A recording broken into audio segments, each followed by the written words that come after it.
नमस्कार, स्वागत है आपका बीटीवी न्यूज में। आपके साथ मैं हूं सना और आइए खबरों की शुरुआत से पहले एक नजर डाल लेते हैं हेडलाइंस पर। एनपीएस के विरोध में वेस्ट सेंट्रल रेलवे मजदूर संघ ने निकाली रैली, ओल्ड पेंशन स्कीम लागू करने की मांग की। कांग्रेस की नीति नियत और नेता बेअसर, धरातल से कांग्रेस का कनेक्शन कटा। प्रदेश के डिप्टी सीएम का बयान, जबलपुर प्रवास पर आए मुख्यमंत्री स्थानीय कार्यक्रमों में हुए शामिल। और नर्मदा तट पर बनी कच्ची शराब की भट्टी, आबकारी अमले ने कराई नष्ट। 1500 किलो का महुआ लाहन किया नष्ट, 35 लीटर कच्ची शराब जब्त। बरगी के खिरहनी घाट में हुई कार्यवाही। मध्य प्रदेश में कोई भी जन कल्याणकारी योजना बंद नहीं की जाएगी, ये कहना है प्रदेश के उप मुख्यमंत्री राजेंद्र शुक्ल का। जबलपुर प्रवास के दौरान सर्किट हाउस में पत्रकारों से चर्चा करते हुए उन्होंने कहा कि मुख्यमंत्री ने भी ये बात स्पष्ट कर दी थी कि जन कल्याण से जुड़ी योजनाएं जारी रखी जाएंगी। वहीं डिप्टी सीएम ने कांग्रेस पार्टी पर निशाना साधते हुए कहा कि कांग्रेस की नीति नियत और नेता में अब वो असर नहीं रहा, लिहाजा प्रदेश की जनता उन पर भरोसा नहीं करने वाली। मध्य प्रदेश के उप मुख्यमंत्री बनने के बाद पहली बार जबलपुर पहुंचे प्रदेश के डिप्टी सीएम राजेंद्र शुक्ल ने सर्किट हाउस 1 में भाजपा कार्यकर्ताओं और अधिकारियों से मुलाकात की। इस दौरान उन्होंने मीडिया से चर्चा करते हुए कहा कि मध्य प्रदेश की नई सरकार केंद्रीय नेतृत्व में विकास के कार्य में गति पकड़ रही है और हर वर्ग को ध्यान में रखते हुए योजनाएं लाई जा रही हैं। वहीं उन्होंने ये भी स्पष्ट किया कि प्रदेश में चल रही जन कल्याणकारी योजनाएं बंद नहीं की जाएंगी। इसके साथ ही डिप्टी सीएम ने विकास कार्यों से जुड़ी जानकारी भी दी। सबके प्रयास से जबलपुर में मैंने देखा कि विकास के बहुत ही व्यापक काम चल रहे हैं, चाहे 7 किलोमीटर का फ्लाईओवर हो, चाहे दमोह नाका वाला फ्लाईओवर हो, चाहे जबलपुर के चारों तरफ रिंग रोड हो। लगभग 5000 करोड़ की योजना पर काम चलना ये बहुत ही बड़ी उपलब्धि है। ये मोदी जी की सरकार जो पूरे देश में इंफ्रास्ट्रक्चर के क्षेत्र में बहुत ऐतिहासिक काम कर रही है। जबलपुर भी इस मामले में पीछे नहीं है। जबलपुर हमारे महाकौशल और क्षेत्र का एक ऐसा स्थान है जिसे हम संस्कार धानी भी कहते हैं। वहाँ पर विश्व स्तरीय अधोसंरचना की बहुत लंबे समय से प्रतीक्षा रही है, क्योंकि जब जबलपुर जो कि हमारा केंद्र है महाकौशल का, जब वो विश्व स्तरीय अधोसंरचना वहाँ पर हो जाएगी तो निश्चित रूप से उसका असर पूरे महाकौशल क्षेत्र में पड़ेगा। विधानसभा में बड़े स्पष्ट रूप से मुख्यमंत्री जी ने ये कहा है कि कोई भी योजना बंद नहीं होगी। भारतीय जनता पार्टी की सरकार में जितनी भी योजनाएं चलाई गई वो सारी योजनाएं जारी रहेंगी। बहुत ही स्पष्ट, लाउड एंड क्लियर मुख्यमंत्री जी ने इस बात को स्पष्ट किया है। चर्चा के दौरान उप मुख्यमंत्री ने कांग्रेस पर भी निशाना साधते हुए कहा कि कांग्रेस के नेता नियत और नीति बेअसर हो गई है और धरातल से कांग्रेस का कनेक्शन कट चुका है। तो सरकार बनाते बनाते जितनी सीट थी उसकी आधी हो गई। तो जब धरातल से कांग्रेस का कनेक्शन अब कट गया है, कोई उनका न तो नेता, नीति और नियति, तीनों में क्वेश्चन मार्क है कांग्रेस की। न उनके नेता में वो असर और वो दिखता, न उनकी नीति सही है। जब सरकार बनी थी 15 महीने की कमलनाथ जी की सरकार में, तो आपने देखा कि वो जन कल्याणकारी योजनाओं को बंद कर दिया। प्रधानमंत्री आवास में जो पैसा मोदी जी ने भेजा था उसको वापस कर दिया। और नियत में भी जो एक तड़प होनी चाहिए, आखिर वो कौन लोग हैं जिन्होंने मध्य प्रदेश में बीमारू राज का कलंक लगाया था। 10 साल सत्ता रही ना, सत्ता में तो काम करने का, इस प्रकार की सड़कें वो भी बना सकते थे, इस प्रकार के सिंचाई की नहरों का जाल वो भी बढ़ा सकते थे। तो कांग्रेस एक्सपोज हो गई है और अब मध्य प्रदेश की जनता उन पर कोई भरोसा करने वाली नहीं है। कार्यक्रमों में शामिल होने के बाद उप मुख्यमंत्री रीवा के लिए रवाना हो गए। विकसित भारत संकल्प यात्रा जॉर्ज सिल्वा वार्ड पहुंची, जहां 19 प्रकार की शासकीय योजनाओं की जानकारियां आम जनमानस को प्रदान की गई और करीब 600 हितग्राहियों से आवेदन जमा कराए गए और उनका ऑनलाइन पंजीयन भी किया गया। विकसित भारत संकल्प यात्रा अपने भ्रमण के दौरान गोरखपुर जॉर्ज सिल्वा वार्ड पहुंची, जहां हितग्राहियों को केंद्र एवं प्रदेश सरकार द्वारा चलाई जा रही कल्याणकारी योजनाओं की जानकारी प्रदान की गई। गोरखपुर गुरुद्वारे के पास आयोजित शिविर में करीब 600 हितग्राहियों के पंजीयन भी कराए गए।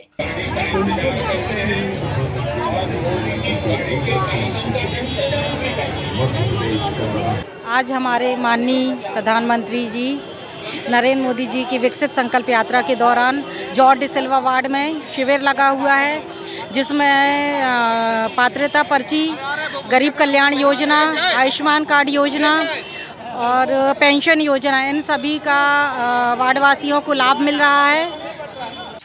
शिविर में क्षेत्रीय लोगों के साथ ही बड़ी संख्या में भाजपा कार्यकर्ता भी शामिल रहे। एनपीएस को समाप्त किए जाने की मांग को लेकर वेस्ट सेंट्रल रेलवे मजदूर संघ के द्वारा रेलवे स्टेडियम से रैली निकाली गई। रैली के माध्यम से ओल्ड पेंशन स्कीम लागू करने की मांग की गई है। वेस्ट सेंट्रल रेलवे मजदूर संघ के द्वारा एनपीएस के विरोध में रैली निकाली गई।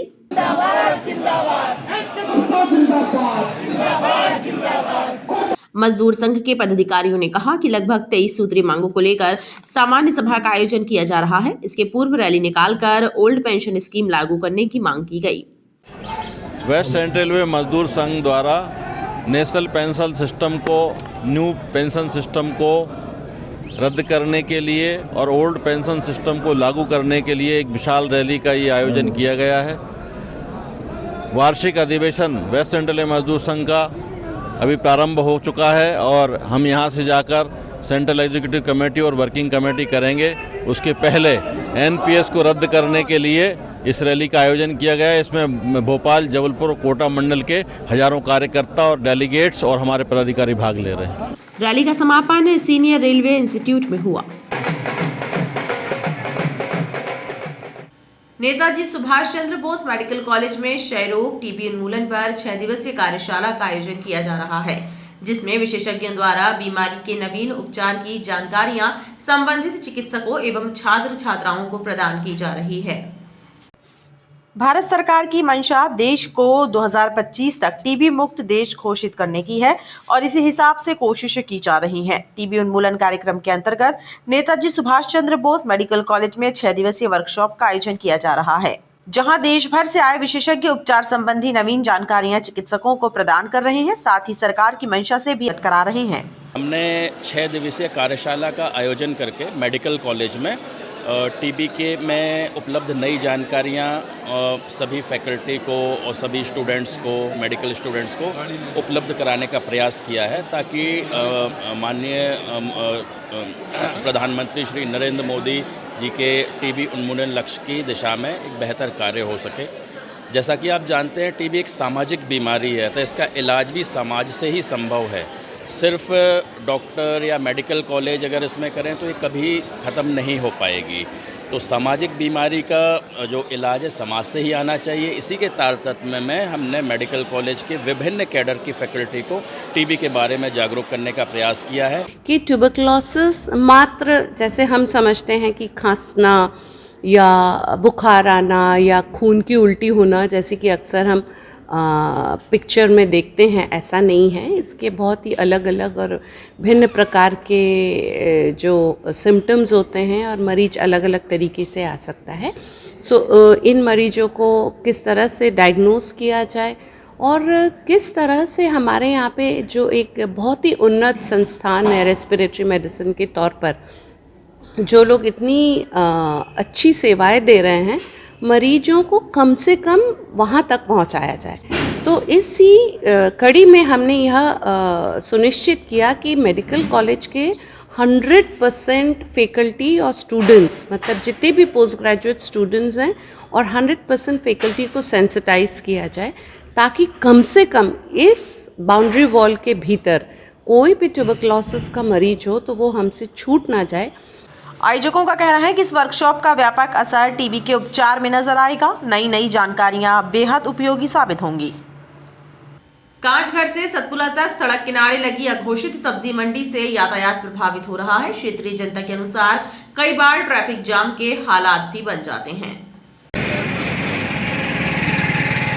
व्यस्ततम मार्गों में शुमार जबलपुर अमरकंटक पहुंच मार्ग के अंतर्गत आने वाले कांचघर सतपुला रोड के किनारे लगी अघोषित सब्जी मंडी एवं चाय पान के टपरों की वजह से यातायात बाधित हो रहा है। क्षेत्रीय जनता का कहना है कि यहां पर रोजाना ग्राहकों की भीड़ लगी रहती है एवं उनके वाहन भी यहां खड़े रहते हैं, जिसके कारण यातायात बाधित होता है। सबसे ज्यादा परेशानी फैक्ट्री छूटने पर होती है, उस समय ट्रैफिक जाम की स्थिति बन जाती है। पूरी सब्जी मंडी रोड पे आ गई है, जिसके कारण कांचघर से सतपुला तक पूरी रोड में अव्यवधान फैला हुआ है। सिटी के पूरी क्रॉसिंग खमरिया से यहाँ तक आने जाने में असुविधा का सामना करना पड़ता हैगा। इसको यथावत स्थिति में कहीं न कहीं व्यवस्थित करना चाहिए प्रशासन को। लोगों ने सब्जी मंडी को व्यवस्थित करने की मांग की है। गौरीघाट स्थित मां योगेश्वरी धाम में 2 बार चोरी की वारदात होने के बाद भी पुलिस की कार्यप्रणाली को लेकर सिंधी समाज के लोगों में आक्रोश व्याप्त है। इस मामले को लेकर सिंधी समाज के प्रतिनिधिमंडल ने एडिशनल एसपी को ज्ञापन सौंपा है। सिंधी समाज के एक प्रतिनिधिमंडल ने एसपी कार्यालय में शिकायत दी है कि गौरीघाट थाना क्षेत्र स्थित मां योगेश्वरी धाम में 2 महीने के भीतर 2 बार चोरी की वारदात हो चुकी है। इसकी रिपोर्ट गौरीघाट थाने में दर्ज कराई गई थी, लेकिन पुलिस के द्वारा कोई कार्यवाही नहीं की गई, जिससे चोरों ने दोबारा मंदिर को निशाना बना लिया और जेवरों एवं दान पेटी पर हाथ साफ कर दिया। कमिश्नर साहब को, एसपी साहब को जो ज्ञापन दिया, उनसे निवेदन करते हैं कि जल्दी से जल्दी चोरी करने वाले मुजरिमों को जल्द से पकड़ा जाए और उनको सख्त से सख्त कार्रवाई की जाए ताकि यह घटना दोबारा न हो सके। क्या चोरी है, कितने की चोरी? लगभग इसके पहले चांदी के छत्र और सोने के कुछ आभूषण हैं, कुछ दान पेटी में नगद जो रहा वह भी चोरी हुआ है। संदर्भ ये है कि सिंधी समाज की आस्था केंद्र गौरीघाट स्थित मां योगेश्वरी धाम में विगत 1 नवंबर की सुबह मध्य रात्रि में चोरी की घटना हुई थी, जिसमें माताजी के आभूषण के सहित नगद सहित 15,000 रुपये कुछ की चोरी हुई थी, जिसकी शिकायत हमारे द्वारा थाना गौरीघाट में की गई थी, जिसका FIR क्रमांक 405 है। उस पर हम निरंतर पुलिस प्रशासन से मांग कर रहे थे कि जिन्होंने भी ये चोरी की घटना की है उसको गंभीरता से देके उनके ऊपर सख्त से सख्त कार्रवाई की जाए, लेकिन पुलिस के द्वारा कोई सक्रिय कार्रवाई नहीं की जा सकी, जिसके परिणाम स्वरूप दिनांक 25/12 को पुनः योगेश्वरी धाम में चोरी की घटना हुई है और इस बार भी आभूषणों के साथ साथ कुछ पूजन सामग्री की चोरी हुई है, जिससे सिंधी समाज में आक्रोश व्याप्त है। सिंधी समाज ने उचित कार्यवाही करने की मांग की है। पौष माह में भगवान सूर्य की उपासना विशेष फलदायी होती है। इसी धार्मिक मान्यता के चलते सिविक सेंटर स्थित मां बगलामुखी मंदिर में वेद मंत्रों के साथ भगवान सूर्य नारायण का सहस्त्रार्चन किया जा रहा है। ऐसी धार्मिक मान्यता है कि पौष मास में भगवान सूर्य की उपासना करने से सुख, समृद्धि, यश और वैभव प्राप्त होता है। प्रत्यक्ष देवता सूर्य नारायण जी सुख प्रदान करते हैं। सिविक सेंटर स्थित मां बगलामुखी मंदिर शंकराचार्य मठ में इन दिनों वेद मंत्रों के साथ भगवान आदित्य का सहस्त्रार्चन किया जा रहा है। यह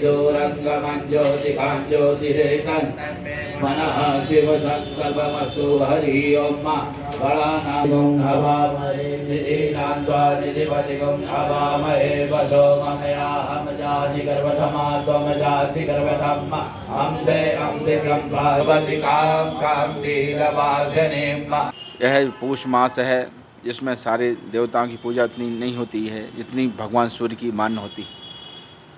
सभी की पूजा होती है, लेकिन यह पौष मास जो है भगवान सूर्य द्वादश नाम से जो प्रसिद्ध हैं, पूखा नाम के सूर्य हैं, उस नाम से यह मास माना जाता है।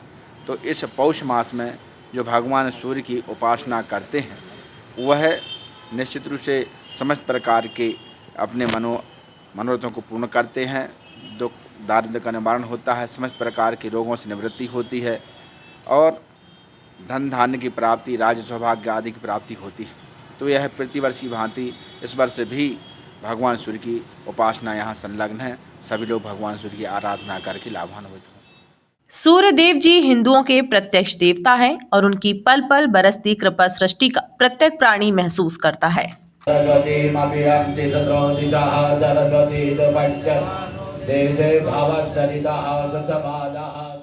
बरगी थाना अंतर्गत ग्राम खिरहनी में नर्मदा तट पर कच्ची शराब बनाई जा रही है। आबकारी विभाग की टीम ने दबिश देकर 1500 किलो महुआ जब्त किया है एवं 35 लीटर कच्ची शराब भी जब्त की गई है, लेकिन शराब बनाने वाले पुलिस की गिरफ्त में नहीं आ पाए। कच्ची शराब बनाने वालों के हौसले कितने बुलंद हैं और अपराधी कितने बेखौफ हैं, इसका अंदाजा इसी बात से लगाया जा सकता है कि नर्मदा तट पर भट्टी लगाकर कच्ची शराब बनाई जा रही है। बरगी के ग्राम खिरहनी में नर्मदा तट पर कच्ची शराब बनाने की सूचना मिली तो आबकारी पुलिस ने दबिश देकर कार्यवाही की। इस दौरान करीब 1500 किलो महुआ लाहन जब्त किया गया और 35 लीटर कच्ची शराब बरामद हुई, लेकिन आबकारी टीम की पाकर आरोपी फरार हो गए। पुलिस उन्हें नहीं पकड़ पाई। आज सुबह सुबह बरगी थाना क्षेत्र अंतर्गत ग्राम खिरहनी में नर्मदा तट के किनारे जो है तो दबिश दी गई, जहां पर महुआ लाहन से भरे हुए डब्बे और ड्रम जमीन के अंदर गड़े हुए एवं प्लास्टिक की पन्नियों में भरा हुआ महुआ लाहन लगभग 1500 किलोग्राम और 25 लीटर हाथ भट्टी कच्ची शराब बरामद की गई है, जिसमें से एक चढ़ी भट्टी भी नर्मदा तट पर पाई गई, जिसे तोड़ करके नष्ट किया गया। 4 प्रकरण दर्ज किए गए हैं, जिनमें एक ही आरोपी के विरुद्ध अभी केस दर्ज हो पाया है, बाकी 3 का जो है तो पतासाजी की जा रही है। कार्यवाही के चलते क्षेत्र में हड़कंप मचा रहा। आबकारी विभाग के अधिकारियों का कहना है कि आरोपियों की तलाश की जा रही है। खबरों का सिलसिला लगातार जारी रहेगा। आप देखते रहिए BTV न्यूज़।